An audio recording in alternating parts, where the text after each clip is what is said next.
வணக்கம் ஃப்ரெண்ட்ஸ். இன்றைக்கி நம்ம டிலேட் ரிவ்யூவில் நம்ம பார்க்க போகிற படம் அரண்மனை 4. சுந்தர்சி டைரக்ஷனில், சுந்தர்சி ஆக்டிங்கில், தமன்னா, ராசிகண்ணா, யோகி பாபு அண்டு நம்ம விடிவி கணேஷ் இவங்களாம் ஒரு முக்கியமான பாத்திரம் நடிச்சிருக்காங்க அரண்மனை 4ல். சொல்லப்போனால் அரண்மனை 4 இது எப்படிங்க இருக்குது அப்படின்னா, அரண்மனை 1 எப்படி இருந்துச்சு, சூப்பராக இருந்துச்சா. அரண்மனை 2 அவரேஜ்.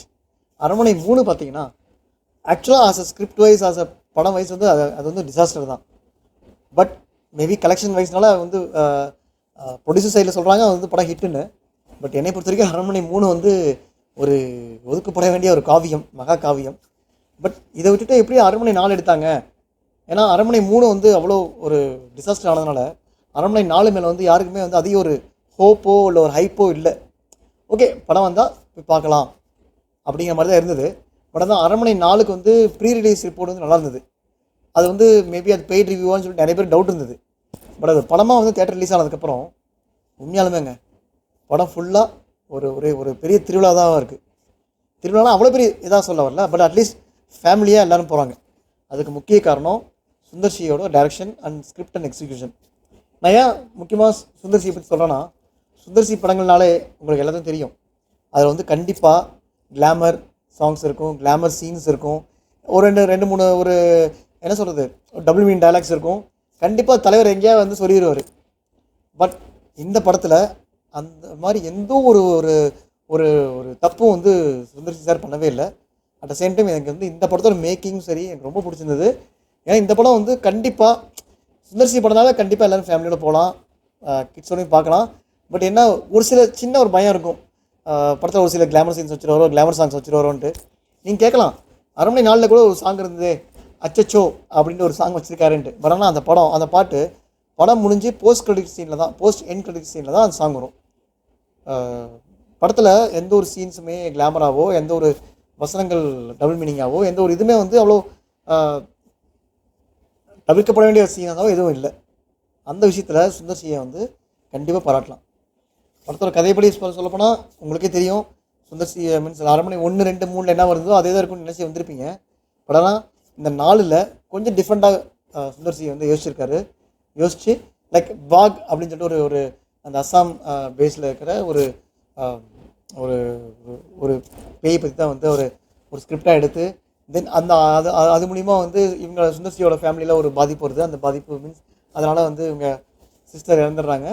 ஸோ அந்த இறப்புக்கு வந்து வேறு என்ன மாதிரி காரணங்கள் இருக்குது, அது வந்து எப்படி இது பண்ணலாங்கிற மாதிரி சுந்தர்சி வந்து ஃபைண்ட் அவுட் பண்ணுறாரு. இதுதான் ஒரு சிம்பிள் பேஸ் கான்செப்ட் தான். பட் ஆனால் அது படத்தை கதையோட கொண்டு போன விதம் இருக்குது பார்த்தீங்களா, பாப்பா சூப்பருங்க. இன்னும் சொல்ல நல்லா இருக்குது. நிறைய பேர் கேட்குறாங்க ஐயோ படம் போர் அடிக்குது அப்படின்ட்டு. உண்மையாக படம் நல்லாவே இருக்குது. நீங்கள் அதிக ஒரு எக்ஸ்பெக்டேஷன் இல்லை எதுவும் இல்லாமல் தைரியமாக போய் படத்துக்கு போங்க, உங்கள் ஃபேமிலியோட பாருங்கள், கண்டிப்பாக வந்து உங்களுக்கு பிடிக்குங்க. சொல்லப்போனால் இந்த வருஷத்தோட இந்த ஜனவரியிலேருந்து ஸ்டார்ட் ஆன இந்த 4-5 மாதத்தில் தமிழ் சினிமாவுக்கு ஒரு ஃபஸ்ட் பிளாக் பஸ்டர் இதுதான் அப்படின்னு சொல்கிறாங்க. 4 நாளில் மட்டும் 23 கோடி கலெக்ஷன் ஆகிருக்கு. மேற்கொண்டு இன்னும் நிறைய கலெக்ஷன் ஆகுங்க, கண்டிப்பாக மேபி இது 100 கோடிலாம் போகுமாங்கிற மாதிரி தெரியல. பட் டெஃபினெட்லி இது ஒரு 70-80 க்ரோஸ்க்கு டெஃபினட்டாக படம் ரீச் ஆகுங்கிறது தான் நினைக்கிறேன். ஏன்னா இன்னும் வந்து கோடை விடுமுறை போயிட்டுருக்கு. ஸோ கண்டிப்பாக படம் வந்து ஒரு மிகப்பெரிய வெற்றி பெறும். இதுக்கு ஒரு முக்கியமான காரணம் வந்து வெற்றி பங்களிப்பில் மிக முக்கியமான காரணம் ஹிப்ஹாப் ஆதியோட மியூசிக்ஸ் தான்.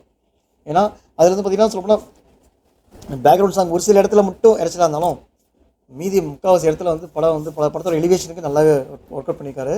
அண்டு சாங்ஸும் நல்லாவே இருக்குது. அண்ட் இந்த படத்தில் சொல்லப்போனால் குஷ்பு அண்ட் சிம்ரனோட ஒரு கேமியோ ஒன்று கொடுத்துருக்காங்க, மிக சிறப்பாக இருக்குது. அது நல்லாவே வந்து படத்தில் ஒர்க் அவுட் ஆகிருக்கு. இன்னொன்று படத்துக்கு ஒரு மெயின் பேக் போன்னு சொல்லப்போனால் படத்தோட விஎஃப்எக்ஸ் தாங்க.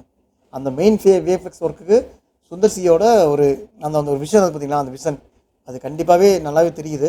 அவர் எந்தளவுக்கு வந்து விஎஃப்எக்ஸில் வந்து ரொம்ப கான்சென்ட்ராக இருந்திருக்காரு, எந்தளவுக்கு வந்து கொண்டு வந்திருக்காரு, எக்ஸிக்யூட் பண்ணியிருக்காருங்கிறது. ஏன்னா அதுதான் படத்துக்கு ஒரு மிகப்பெரிய ப்ளஸ் அண்ட் படத்துக்கு ஒரு இதாகவும் நடந்திருக்கு. படம் வந்து ரொம்ப ரொம்ப அருமையாக வந்திருக்குங்க. நீங்கள் வந்து படத்தை வந்து என்ன சொல்கிறது, நிச்சயமாக வந்து படத்தை மிஸ் பண்ணாதீங்க. இன்னொரு விஷயம் என்னன்னா, இந்த படத்தோட என்ன சொல்கிறது, நான் சொல்கிறேன் 23 கோடின்னு சொல்லிட்டு இந்த படத்தோட வசூல் இதுன்னு சொல்லிட்டு சுந்தர்சி யாருன்னு சொல்லப்போனால் அவர் வந்து ஒரு ப்ரொடியூசரோட ஹீரோ, ப்ரொடியூசரோட டேரக்டர்னு சொல்லுவாங்க. ஏன்னா அவர் வந்து எல்லாமே வந்து முடிஞ்ச வரைக்கும் வந்து படத்தை வந்து எங்கெங்கே வந்து நம்ம வந்து காஸ்ட் கட்டிங் பண்ணலாம், எந்த விஷயத்தில் வந்து இது பண்ணலாம் தான் ரொம்ப ரொம்ப யோசித்து பட்ஜெட் பண்ணி படம் எடுப்பார். மற்ற டேரக்டர்ஸ் மாதிரி சும்மா வாரி வழங்கிட்டு அதுக்கப்புறம் வந்து அதை எப்படி எடுக்கிறதுன்னு யோசிக்கிற மாதிரி டேரக்டருக்கு சுந்தர் சி கிடையாது. ஒரு சில படத்தில் அவர் வந்து அப்படி விட்டாலும், இந்த ஆக்ஷன் படத்தில் வந்து கொஞ்சம் காசு விட்டார், கொஞ்சம் ரொம்ப இறங்கினார். பட் அது வந்து கொஞ்சம் அவரோட கெரியரில் வந்து மிகப்பெரிய டிசாஸ்டர் ஆனாலும் மேக்ஸிமம் அவரோட படங்களில் வந்து அவர் வந்து காஸ்ட்டு வந்து ரொம்ப யோசிச்சு தான் எடுப்பார். ஸோ அதில் ஒரு விஷயம் என்னென்னா, முக்கியமாக சொல்லப்போனால் இந்த படத்தில் வந்து விஜய் சேதுபதி தான் வந்து ஹீரோவாக பண்ண வேண்டியது. அவர் வந்து 8 to 12 crores கேட்ட மாதிரியும், சுந்தர் சி வந்து 2 to 4 crore தான் வருவேன், மேக்ஸ் டு மேக்ஸ் ஒரு 3 crore தரலாம் என்னோட இதுபடி அப்படின்னு நினச்ச மாதிரியும் இதான் அப்படின்னு தான் விஷயங்கள் வந்திருக்கு. பட் அந்த விதத்தில் பார்க்குறப்ப அதில் வந்து விஜய் சேதுபதி செட் ஆகாதனால சுந்தர் சியே நானே ஹீரோ பண்ணிட்டா போதுமே அப்படிங்கிற மாதிரி பண்ணாங்கிற மாதிரி தான் சொன்னாங்க. பட் சொல்லப்போனால் மற்ற அதர் சுந்தர் சி ஹீரோ பண்ண படத்துக்கும் இந்த படத்துக்கும் நிறைய டிஃப்ரென்ஸ் இருக்குது. என்னென்னா, இந்த படத்தில் ரொம்ப சூப்பராக பண்ணியிருக்காருங்க.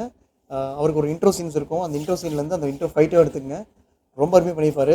அந்த ஒரு என்ன சொல்கிறது, இந்த படத்துக்கு இந்த ஸ்கிரிப்டுக்கு அவர் நல்லாவே செட் ஆகிருக்காருன்னு தான் சொல்லணும். சொல்லப்போனால் என்ன சொல்கிறது, மற்ற சுந்தர் சி படங்கள் நீங்கள் பார்க்குறத விட இந்த படங்கள் இந்த படம் வந்து பார்த்திங்கன்னா சுந்தர் சிக்கு ரொம்ப நல்லாவே ஒர்க் அவுட் ஆகிருக்கு. அண்ட் இதை பார்க்குறப்ப மேபி இன்னொரு 2-3 அரண்மனை 5, 6, 7 கூட இவரோட ஹீரோ பண்ணலாம். ஸ்கிரிப்ட் கூட அவர் யோசிச்சா போதும். ஆனால் இதே தரத்தோட, இதே விஎஃப்எக்ஸ் தரத்தோட, பேக்ரவுண்ட் மியூசிக்கோட சுந்தர் சி சார் பண்ணார்னா இனி வரும் 5, 6, 7, 8, 9, 10 அரண்மனைக்கு ஹிட்டு தாங்க. ஸோ மீண்டும் ஒரு நல்ல படத்தோட ரிவ்யூவில் வந்து நான் உங்களுக்கு மீட் பண்ணுறேன். அன்டில் தென் பாய்ங்க.